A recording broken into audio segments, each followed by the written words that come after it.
Yes. Oh, my face. She petty. Come on, redo that.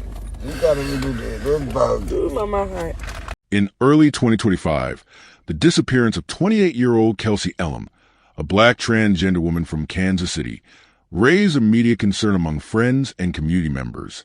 Days later, her body was discovered under circumstances that left investigators searching for answers. What began as a missing person case quickly evolved into a complex criminal investigation, uncovering inconsistencies, hidden connections, and systemic failures. As prosecutors worked to build a case, the story drew national attention, sparking discussions about violence, identity, and justice for marginalized victims. Behind the headlines remained one pressing question: what truly happened to Kelsey Elem, and how did her life end in silence? Fighting for family. A tragic shooting leaves one woman dead. Now her loved ones are keeping her name alive. She was my world, my best friend. It's still like a shocking to me, you know what I'm saying? Because I'm still like I'm in a dream. Good evening, I'm Robert Townsend. Tonight, a man is in jail after being charged in a deadly domestic disturbance in Afton. He's accused of killing a woman police say he was dating. New tonight, 5 on Your Side's Annie Kroll spoke with the victim's family about the legacy they know she's already leaving behind. It's still like a shocking to me, you know what I'm saying? Because I'm still like I'm in a dream. The new reality for Calvinita Brock after losing her youngest daughter, Kelsey Elem. St. Louis County Police say just after 11 p.m. on Thursday, a fight between 21-year-old Martino Lewis and a woman he was in a romantic relationship with broke out in the 5800 block of Grace Avenue. Charging documents say an eyewitness overheard an argument on Thursday night, but it was Kelsey's family who says that escalated into the man they call Tino punching Kelsey so badly in the mouth she started bleeding. Stay with us as we unravel this shocking story and uncover the heartbreaking details of what led to this senseless loss. Before we begin, let us know in the comments where you're watching from and what are your thoughts as the story unfolds. Welcome to True Crime Tales, where we reveal the crimes that shock communities and the secrets hidden behind closed doors. These are real people, real events, real consequences. Hit subscribe and turn on notifications. You won't want to miss what's coming next. Now, let's begin. Kelsey Moncavana Duai Elem was born on November 3rd, 1999, in Greenville, Illinois. She was raised primarily by her mother, Calvinita Brock, who provided a stable home and maintained close ties within their extended family. Those who knew the family described it as close-knit, emphasizing discipline, independence, and personal responsibility. From a young age, Kelsey demonstrated a tendency towards self-sufficiency and a desire to build her own path. Her early years were spent in Illinois before relocating closer to the East St. Louis area, where she attended school and developed strong community connections. Records and public accounts describe her as polite, confident, and eager to learn new skills. She was not described as isolated. Instead, she interacted freely with peers and became known for her determination to improve her circumstances. As a child, Kelsey showed early signs of resilience.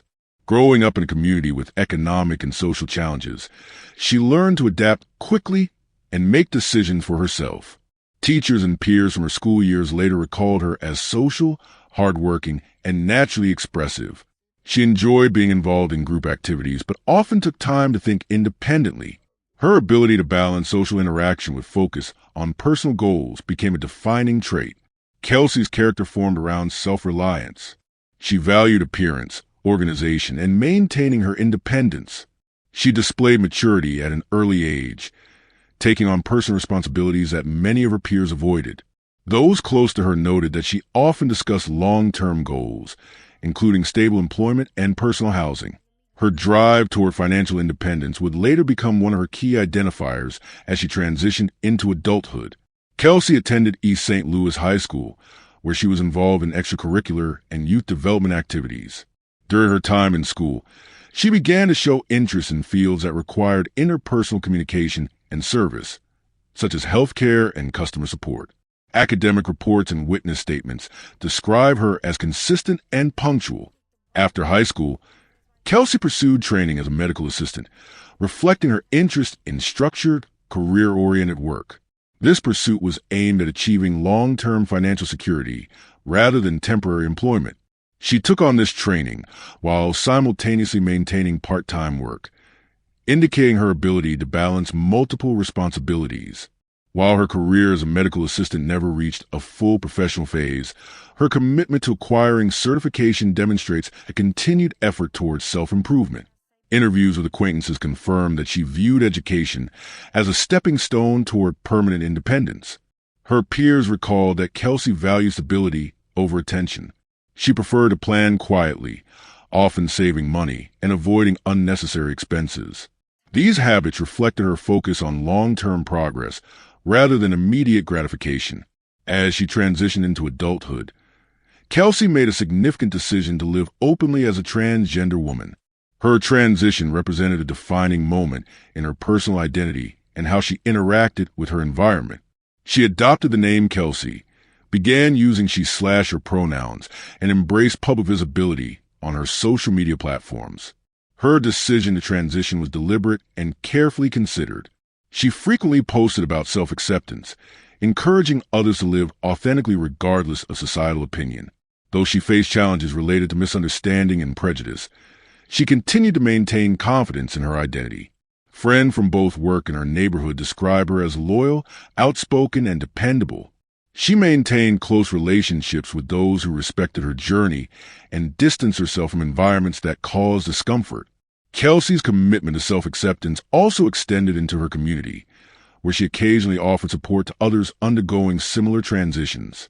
On April 23, 2025, one day before her death, Kelsey publicly celebrated the anniversary of her transition. The post included messages of gratitude and pride, symbolizing personal growth and acceptance. This post would later become significant as investigators and community members viewed it as her final public statement. Kelsey's work history was marked by consistency and ambition.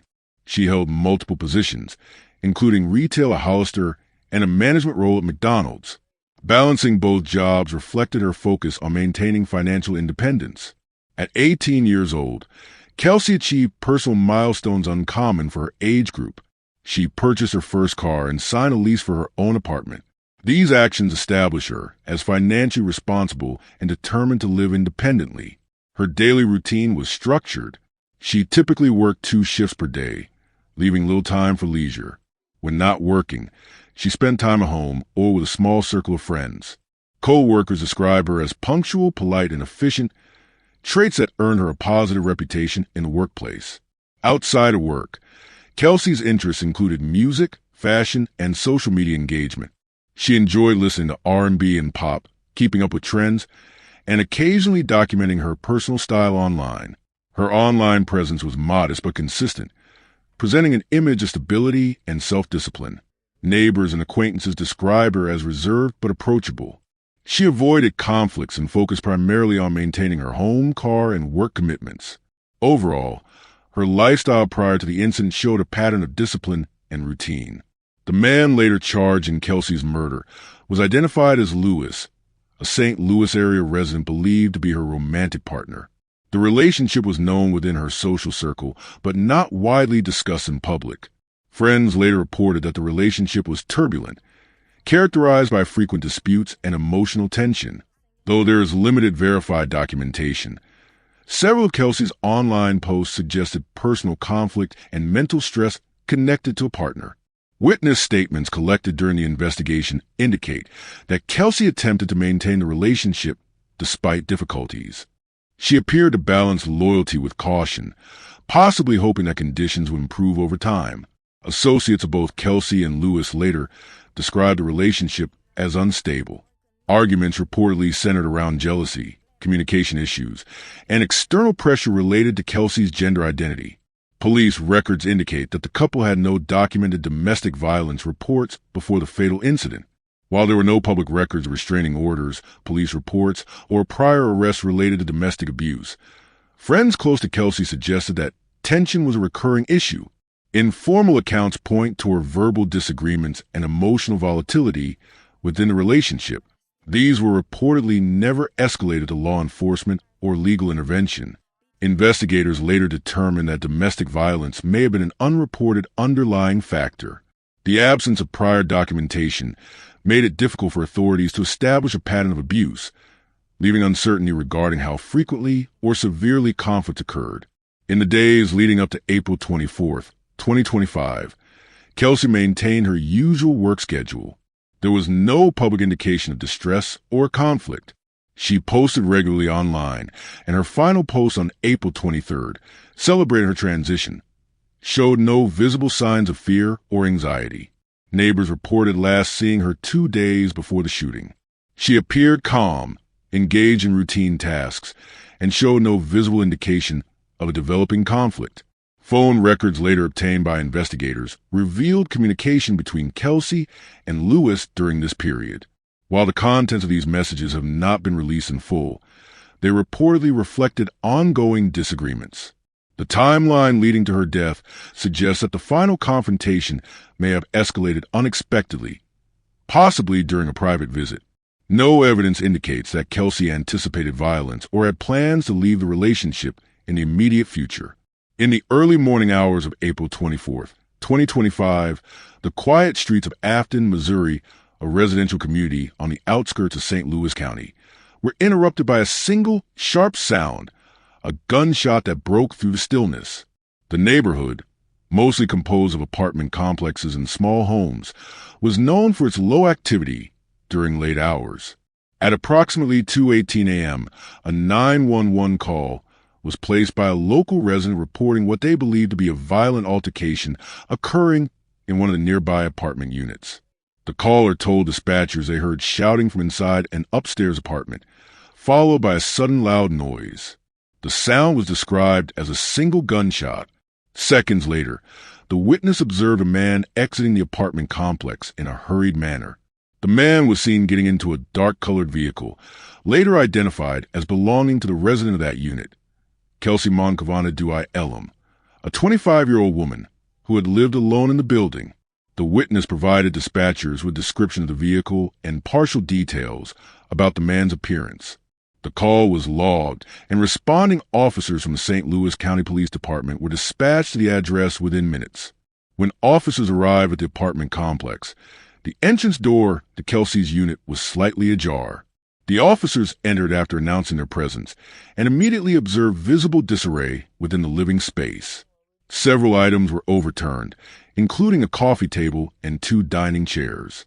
Glass fragments were scattered near the entryway, consistent with a broken picture frame that appeared to have been knocked from the wall. Inside the living room area, officers discovered Kelsey Elem lying unresponsive near the edge of the hallway. A single gunshot wound was visible on the upper left portion of her torso. Paramedics were called to the scene, but she was pronounced deceased at 2:37 a.m. First on Fox, a man is in jail tonight after being charged in the deadly shooting of a young woman in Afton. Family members are speaking out about their heartbreaking loss as the investigation unfolds. Fox 2's Kelly Hoskins has more on the heartbreaking details. My daughter was so amazing. She didn't deserve to be where she at right now. Calvina Brooks says a family's worst nightmare is now their reality as she mourns the loss of her daughter, 25-year-old Kelsey Elem. Brooks says her daughter was full of life, now gone after a deadly act of violence. St. Louis County Police say 21-year-old Martino Lewis is charged with second-degree murder, armed criminal action, and domestic assault in connection with the death of Elem. Investigators say just after 11 p.m. last week, Lewis and Elem, who were in a dating relationship, got into a violent argument inside a home in the 5800 block of Grace Avenue in Afton.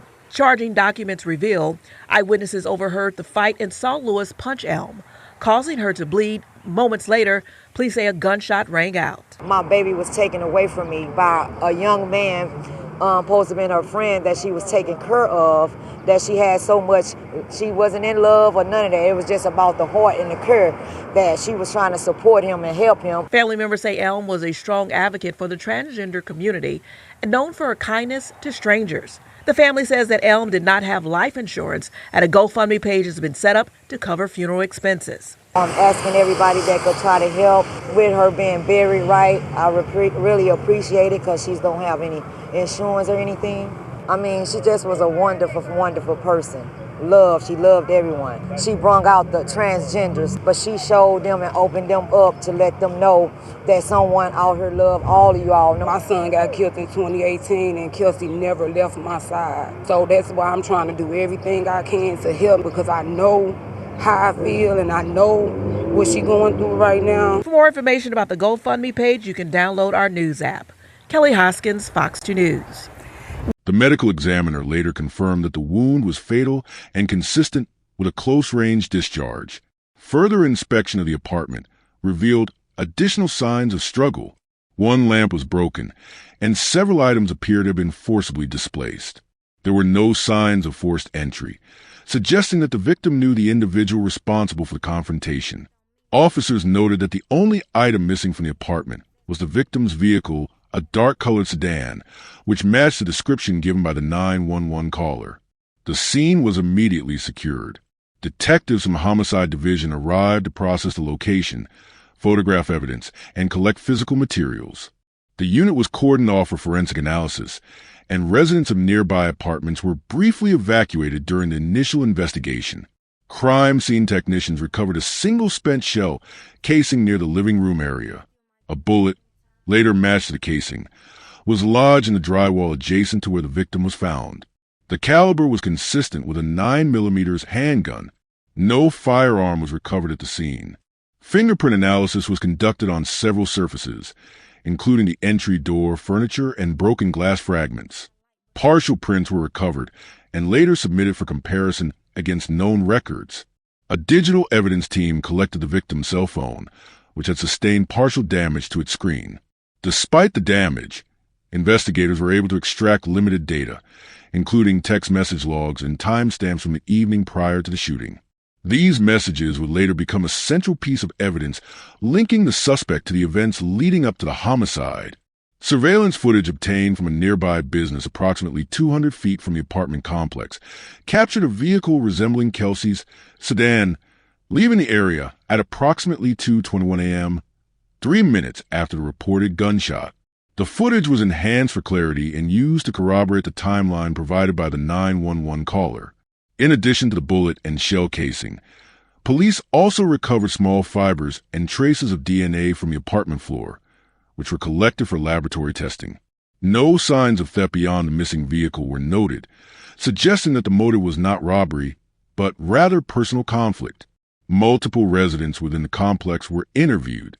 One neighbor, who lived directly below Kelsey's apartment, confirmed hearing raised voices for several minutes prior to the gunshot.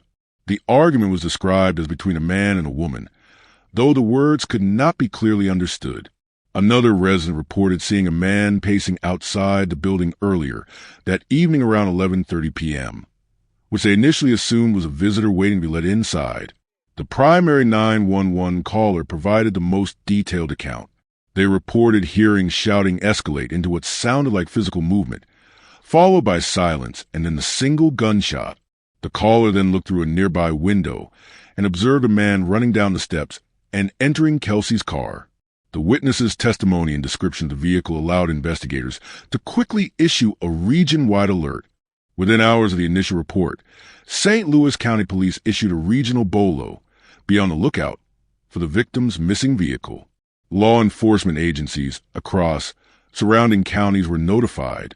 The vehicle was located the next morning, approximately 6 miles away, parked near an industrial area in unincorporated St. Louis County. Inside the vehicle, investigators discovered a black jacket, later confirmed through forensic testing to contain gunpowder residue. Additional personal items belonging to the suspect were also recovered, including a wallet containing identification in the name of Lewis, the man later charged in the case.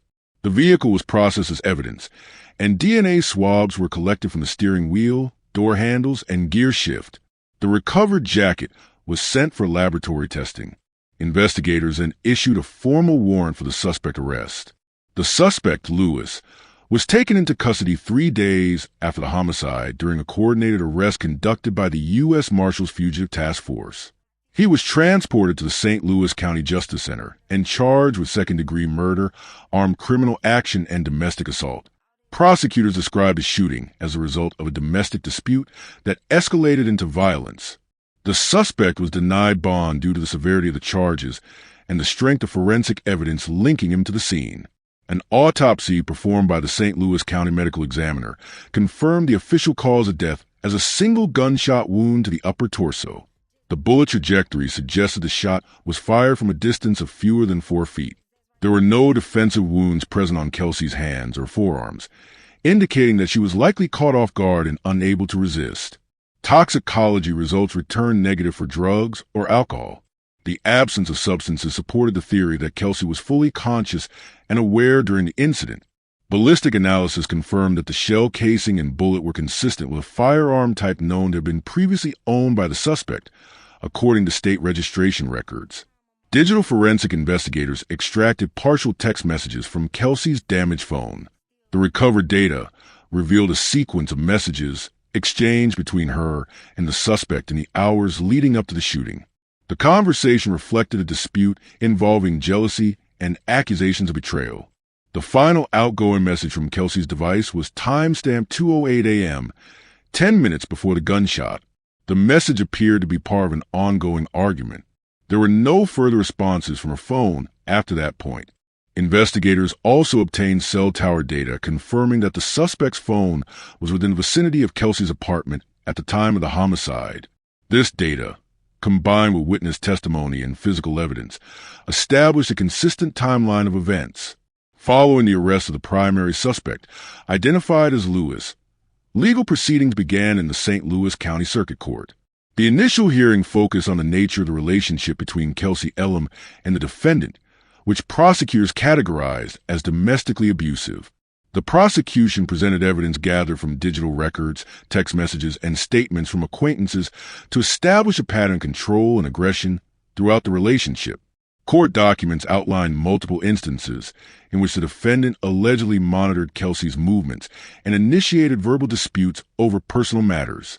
The prosecution argued that these behaviors reflected escalating aggression, leading to the fatal incident on April 24, 2025. Law enforcement investigators submitted excerpts from phone communications where arguments appear to turn threatening in tone. The state introduced forensic findings, including ballistic reports that matched the recovered bullet casing to a firearm later located in the defendant's possession. Prosecutors maintained that this connection demonstrated premeditation and deliberate use of lethal force. They also referenced the witness testimony from a 911 call, indicating that the shot followed an argument rather than an accident. In response, the defense disputed the assertion of intent. The defense team stated that the shooting was accidental, claiming that the firearm discharged during a physical altercation without the intent to cause harm.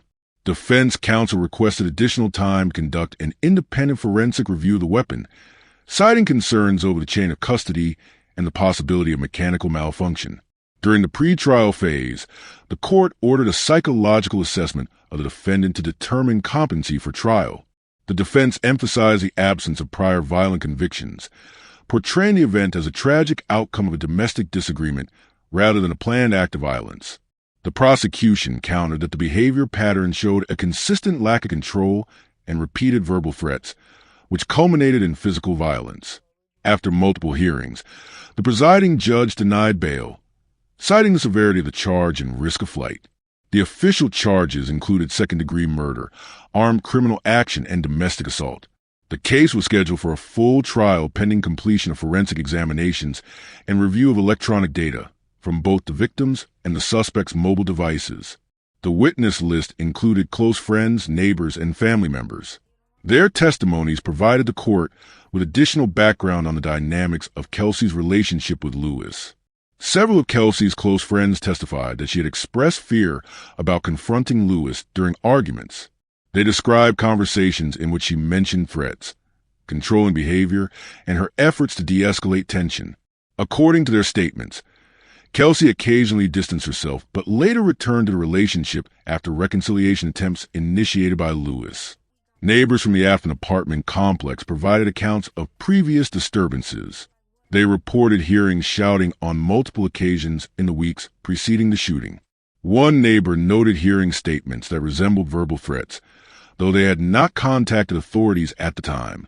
Surveillance footage submitted by another resident corroborated vehicle activity, consistent with the defendant's car being present at irregular hours before the night of the incident.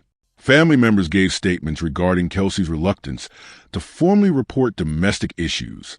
They explained that while she acknowledged disagreements, she preferred to manage the situation privately.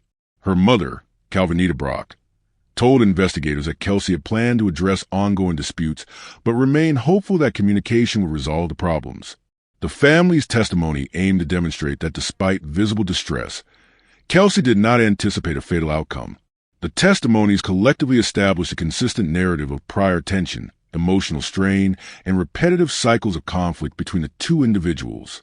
Prosecutors used this to reinforce the argument that the shooting was not an accident, but the result of an escalating pattern of aggression. The defense maintained objections to portions of these statements, arguing hearsay and lack of direct observation during the incident itself. The court admitted the testimonies as relevant contextual evidence under Missouri's domestic violence statutes, allowing the jury to consider behavioral history as part of motive evaluation once the trial begins. The trial was scheduled for late 2025, with preliminary hearings ongoing through the summer months. Forensic experts were tasked with final analysis of DNA samples, gunshot residue, and digital communications recovered from cloud storage. Investigators submitted a final evidence report to the prosecutor's office, and a formal pretrial conference was set to confirm jury selection procedures. The case remained classified as State of Missouri versus Lewis, under docket reference for homicide involving domestic circumstances. Media interest increased steadily as official documents were released to the public. Local journalists covered procedural updates, while online communities began tracking developments in real time. The prosecution indicated intent to call 18 witnesses, while the defense listed 7, including a firearms specialist and a behavioral expert. Both sides prepared for a high-profile proceeding expected to extend over several weeks.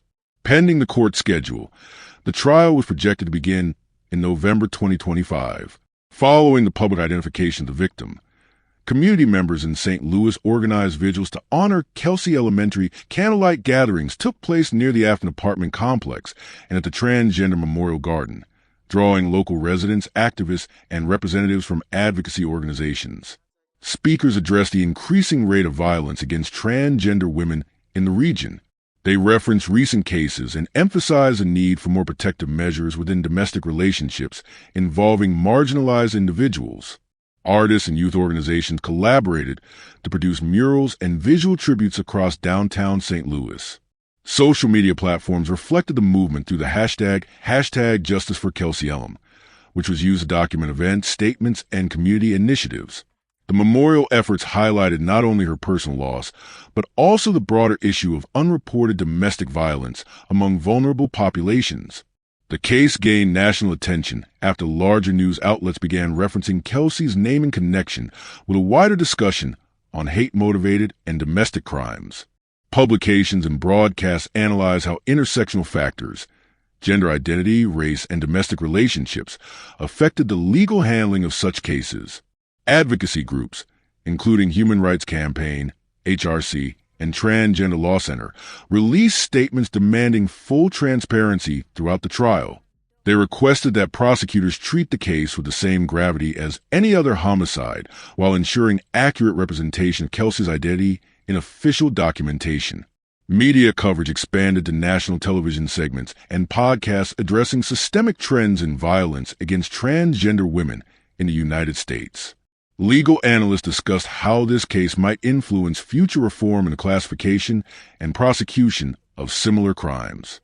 In the weeks following the incident, Calvinita Brock, Kelsey's mother, launched an online fundraiser through GoFundMe to cover funeral and burial costs. The campaign outlined details of her daughter's life, education, and work history, emphasizing her independence and goals before the incident. The page received contributions from both local and national supporters, including LGBTQ+ advocacy members and residents who attended community events.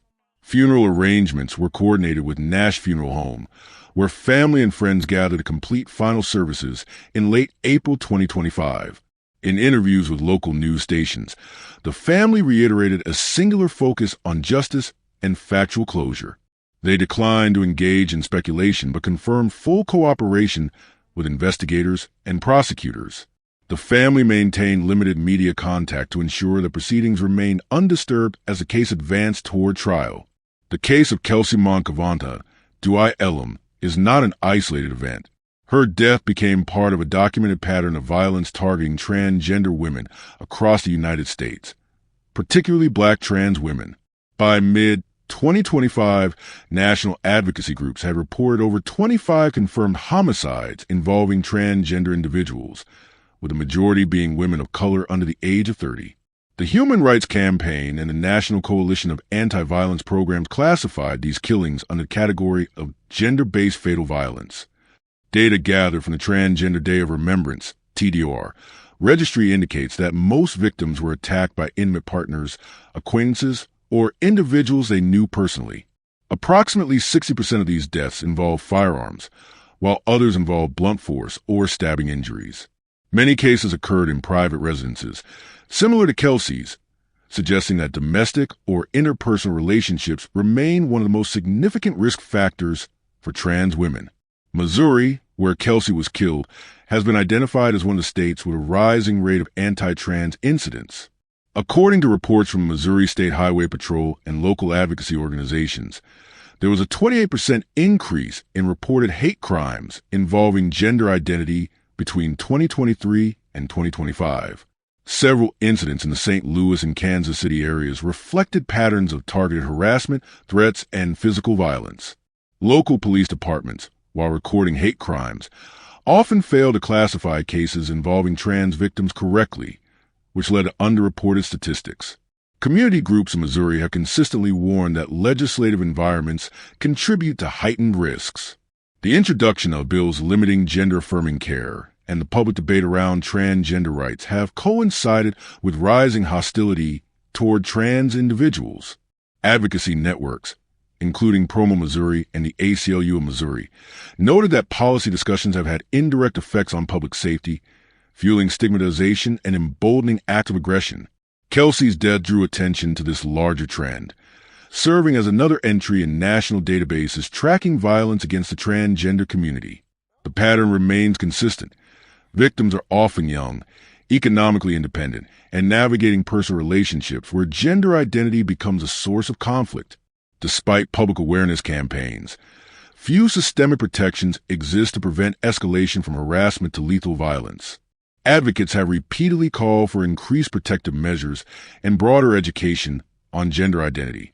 Proposed strategies include mandatory sensitivity training for law enforcement officers, inclusion of gender identity in all state hate crime statutes, and expanded housing and employment protections for transgender individuals. National human rights observers argue that without institutional reforms, each new case will continue to mirror the same circumstances: lack of intervention, misclassification of motive, and limited accountability. Missouri law defines second-degree murder as knowingly causing the death of another person, but it does not specifically account for bias-motivated crimes related to gender identity. While Missouri's hate crime statute includes sexual orientation, it does not explicitly list gender identity or gender expression. This omission creates a gap that often prevents prosecutors from classifying killings of transgender people as hate crimes, even when motive or prejudice can be demonstrated. In Kelsey's case, the prosecution has proceeded under domestic violence and homicide statutes rather than hate crime enhancement provisions. The absence of gender identity recognition in Missouri's legal framework limits the ability to capture the full context of such crimes. Legal analysts have described this as a definition failure, where the law does not acknowledge the identity-based vulnerability that may have contributed to the incident. Firearm possession laws in Missouri also present enforcement challenges. The state has some of the least restrictive gun laws in the country, allowing firearm ownership without a permit for individuals over the age of 19. Domestic violence offenders are prohibited from possessing firearms under federal law, but state enforcement mechanisms are inconsistent. Local jurisdictions frequently lack coordination with federal authorities, leaving loopholes for individuals with histories of domestic disputes to retain access to weapons. In addition, there are procedural inconsistencies in how police departments handle cases involving transgender victims. Advocates have reported that misgendering, outdated record-keeping, and insufficient training contribute to slow identification and inaccurate documentation. When the initial police report fails to reflect the victim's gender identity, the likelihood of the case being flagged for a biased investigation decreases significantly. Calls for reform have centered on three main recommendations. Legal inclusion of gender identity in all hate crime statutes to allow prosecutors to pursue enhanced penalties. Specialized domestic violence units trained in handling cases involving LGBTQ+ victims, with awareness of social stigma and unique vulnerabilities. Cross-jurisdictional firearm regulation enforcement to ensure that individuals with domestic violence charges are unable to access weapons. Legal experts have also emphasized the need for independent oversight in the classification of crimes against transgender individuals. Without accurate categorization, state-level statistics remain unreliable, hindering the creation of targeted prevention policies. Kelsey's death exposed these deficiencies, highlighting that even in a case with clear domestic ties and a defined suspect, systemic barriers obscure the broader gender-based dimension of the crime. Despite formal charges and partial investigative transparency, multiple aspects of the case remain unresolved. 1. What triggered the final confrontation between Kelsey and Lewis? Police have released only limited details regarding the motive. Text messages recovered from Kelsey's phone indicate an argument on the night of the incident, but the full conversation has not been publicly disclosed. Investigators have not clarified whether the dispute involved jealousy, identity issues, or financial disagreements. 2. Were there prior reports of threats or abuse that went unaddressed? Family members and friends stated that Kelsey had expressed concern about arguments with Lewis, but no protective orders or formal police complaints were filed. It remains unclear whether earlier intervention by authorities or community advocates could have prevented escalation. 3. Could intervention or protection orders have saved her? Missouri law allows individuals to request an ex parte order of protection, but evidence suggests that Kelsey did not pursue this legal option. Many victims in similar cases cite fear of retaliation or mistrust of police response. The effectiveness of existing protection mechanisms for trans women remains uncertain, as they often depend on victims' confidence in systems that historically overlook them. 4. Why did it take multiple days for full details to reach the public? Initial reports from local media referred to the victim by her birth name and did not identify her as a transgender woman. Corrective reporting emerged only after advocacy groups intervened. This delay contributed to confusion and limited early public attention. Such misidentification is common in cases involving trans victims, affecting both visibility and accuracy in early investigations. 5. How will the justice system treat a case that intersects gender identity and domestic violence? The prosecution has not indicated whether gender identity will factor into motive presentation or sentencing recommendations. Historically, similar cases have resulted in convictions under standard homicide laws without bias enhancements. The outcome of this trial may determine whether Missouri courts begin to address the intersection between domestic violence and gender-based hate in judicial proceedings. Following the confirmation of Kelsey Elem's death, arrangements were immediately made for her burial. The funeral service was held in the final week of April 2025 at a local church in St. Louis, Missouri. Family, friends, community leaders, and local advocates attended.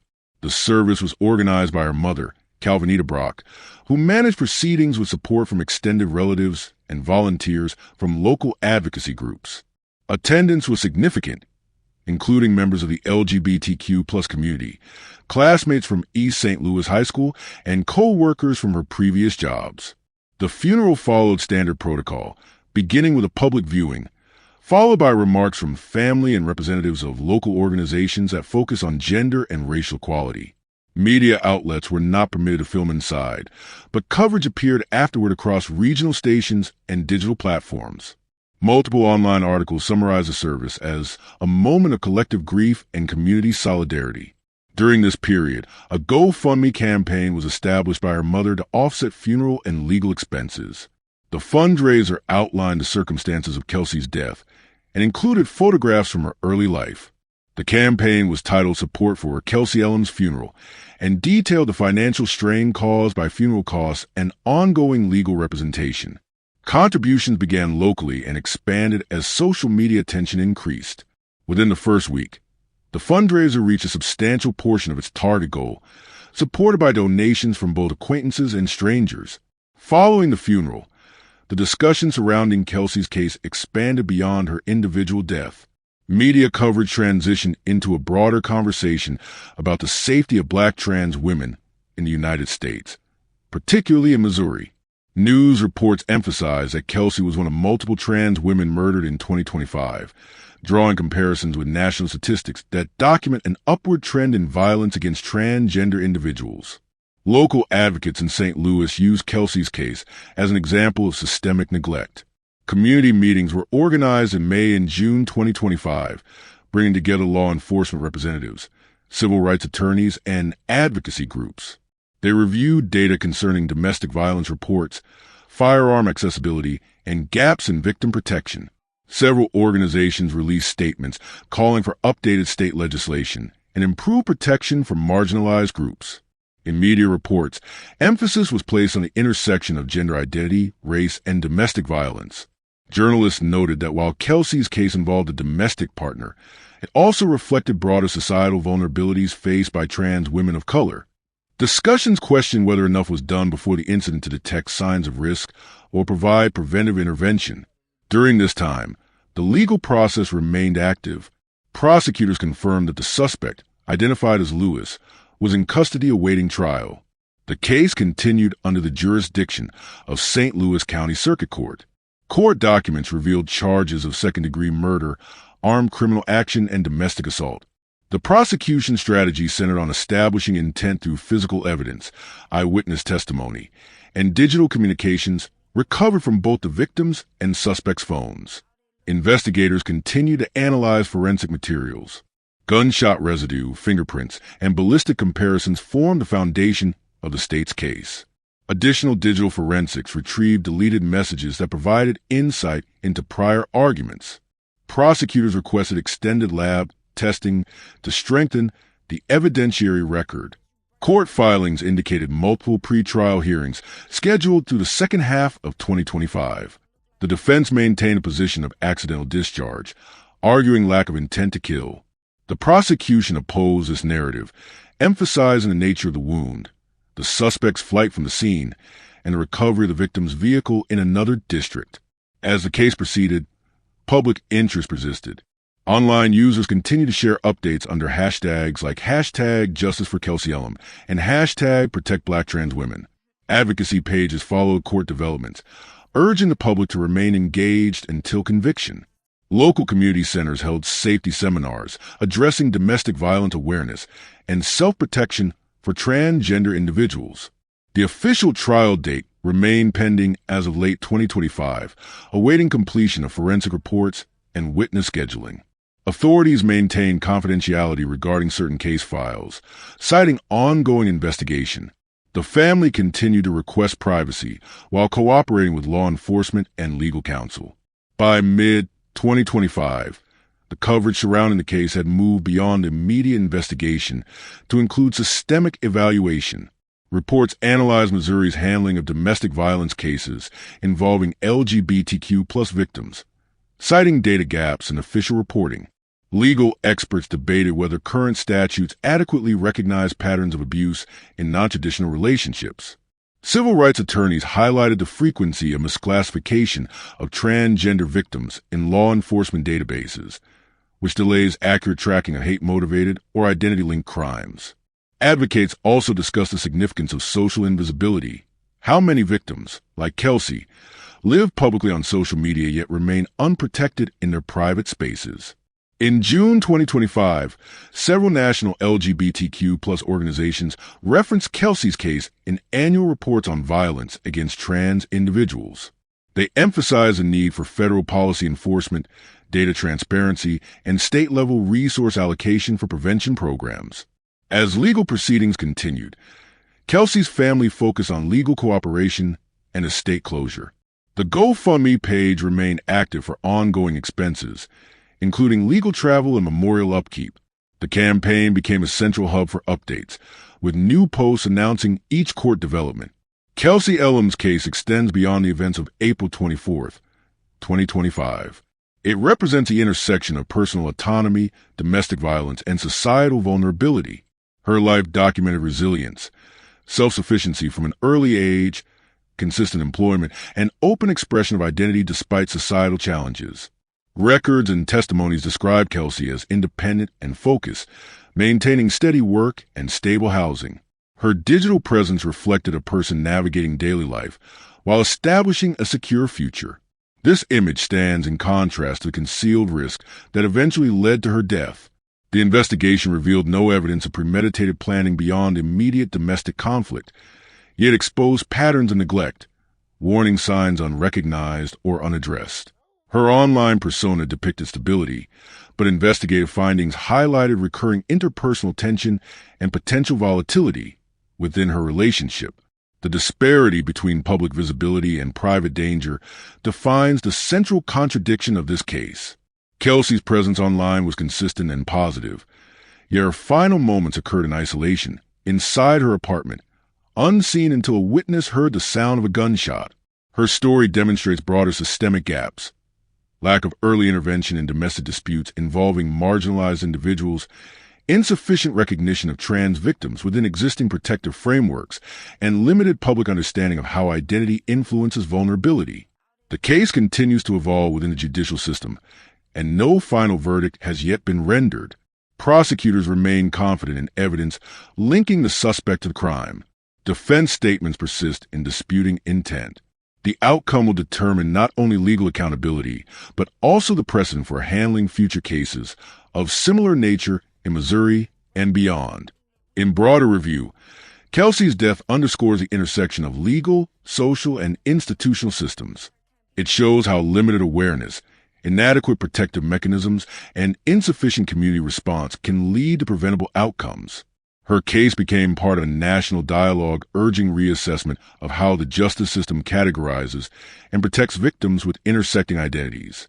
Ultimately, Kelsey's legacy lies in what the case exposes: a reflection of perseverance within constrained systems and identity lived openly despite risks. The transition she celebrated before her death remains documented across her public profiles, a personal affirmation overshadowed by violence, yet central to her story's context. Her name now appears among statistics and advocacy reports, but each record also functions as documentation of a broader institutional failure. The events of her life and death align with recurring patterns affecting Black trans women nationwide, individuals who often remain at the intersection of multiple risks without proportional support or protection. This case, still under prosecution, represents both a criminal act and a social indicator. Its unresolved questions highlight how the justice process interacts with public visibility, identity, and inequality. Kelsey's life, preserved through digital traces and legal records, serves as documentation of identity and resilience. Her death remains an ongoing investigation into human vulnerability within intimate relationships and systemic inattention. The narrative closes with one central question: what does justice truly look like when silence hides behind love, fear, and identity? If you found this story as gripping and heartbreaking as we did, don't forget to like this video and share it with others. And if you want to hear more true crime stories that uncover the mysteries behind these tragic events, make sure to subscribe to our channel and turn on the notification bell. You won't want to miss our latest stories, updates, and discussions. Thank you for joining us on this journey to seek justice and explore the truth. Together, we can make a difference. Until next time, stay safe and stay aware.